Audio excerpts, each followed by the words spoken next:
I'm not quite asleep, but I'm not quite awake. You see, I've taken my mind to a faraway place, a land upon which 72 bodies lay, upon whom the hooves of the horses prey.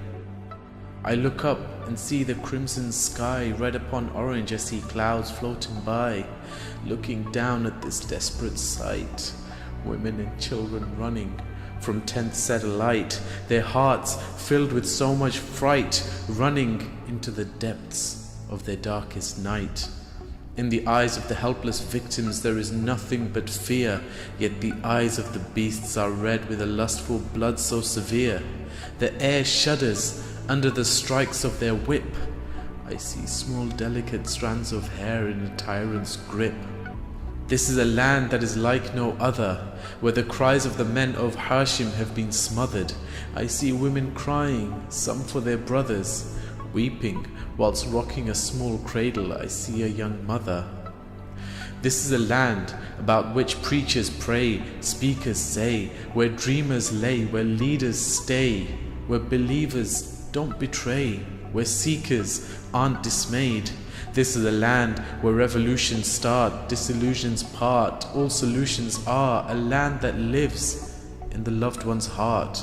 This is a land that has seen such grief from which there was no relief, where blood has flown like seas of 72, like no other one will meet, whose thirst has prevailed in heat. Yet they did not admit any defeat and stood against falsehood and deceit, for whom martyrdom was sweet. These men are those from whom warriors retreat.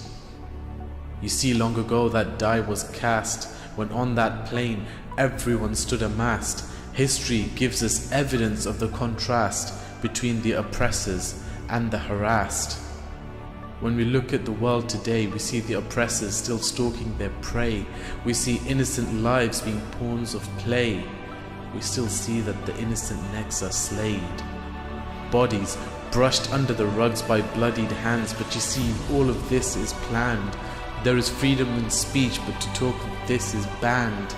We see destructions of the memories of those that stood strong against any evil doing and wrong. We see graves robbed and shrines desecrated, the manifestation of their hatred. The world turns a blind eye, the devil is aided. History speaks for itself, but the truth is debated. But I tell myself, don't be deflated, because there's someone out there, someone awaited. This was the reason he was created. A day is coming that was fated, and his arrival in all books has been stated.